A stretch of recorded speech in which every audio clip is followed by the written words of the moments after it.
Welcome back to the broadcast. All good things must come to an end, and outdoor gardening season in Fairbanks is reaching its close as winter weather approaches.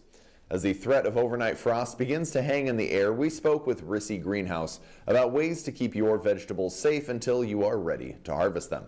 Alex Bengal has more in the final edition of this year's Gardening Tips. Some gardening vegetables can continue to grow even after frost begins to set in at night. If you want to try to get 1 more week or 2 more weeks out of your zucchini plants, but they're still threatening frost, one of the things you can do is put frost cloth over your zucchini plants. This will keep some of the warmth from the ground around the plant, and it's good for about 3 to 5 degrees. If you put these over the top of your zucchinis, you'll get a couple more harvests. While zucchinis are particularly susceptible to frost, most other garden items can be impacted by it as well, including potatoes. This is the time of year where they're growing the fastest, so we will wait until we get a light frost, and then we'll dig our potatoes. According to Glenn Rissy, frost tends to be more of a threat on clear days than cloudy ones.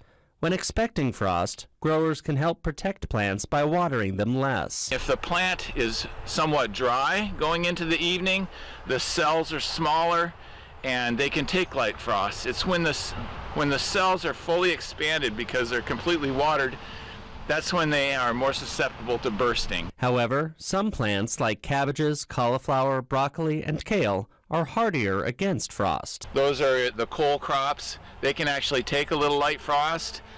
We've even harvested cabbage and broccoli and kale in snow. And plants aren't the only gardening items that need to be prepared for the cold. If you're expecting a frost, be sure and disconnect your hoses from your house. This valve has a stem that goes 14 inches back into our house, and it shuts the valve off way inside.